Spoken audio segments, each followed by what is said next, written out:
Welcome to Jilly Niggly Goo.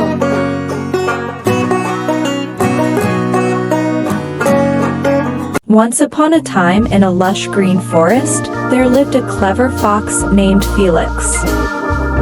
Felix was known throughout the forest for his quick thinking and sharp wit.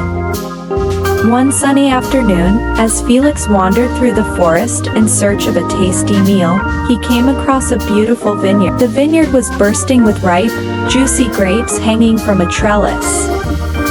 The grapes were a deep, inviting purple, and Felix's mouth watered at the sight.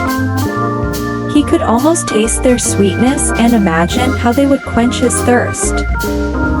Felix approached the trellis and tried to reach the grapes. He leaped and stretched, but they were just out of his grasp.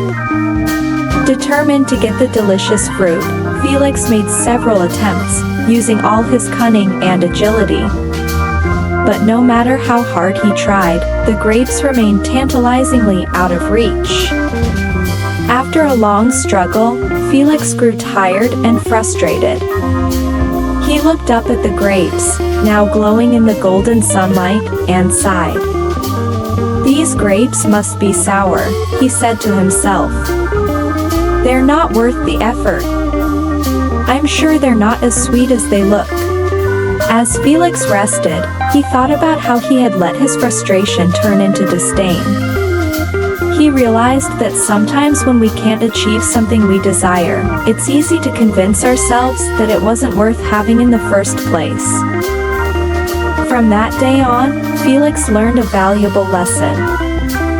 He understood that giving up and dismissing something just because it was out of reach was not a wise choice. Instead, he decided to approach challenges with persistence and patience, knowing that sometimes things that seem unattainable are worth the effort to achieve. And so, Felix continued his adventures in the forest, facing each challenge with a positive attitude, always remembering the lesson he learned from the grapes. Moral: it's easy to dismiss what we can't have as unimportant, but sometimes persistence and a positive attitude are the keys to overcoming challenges and achieving our goals.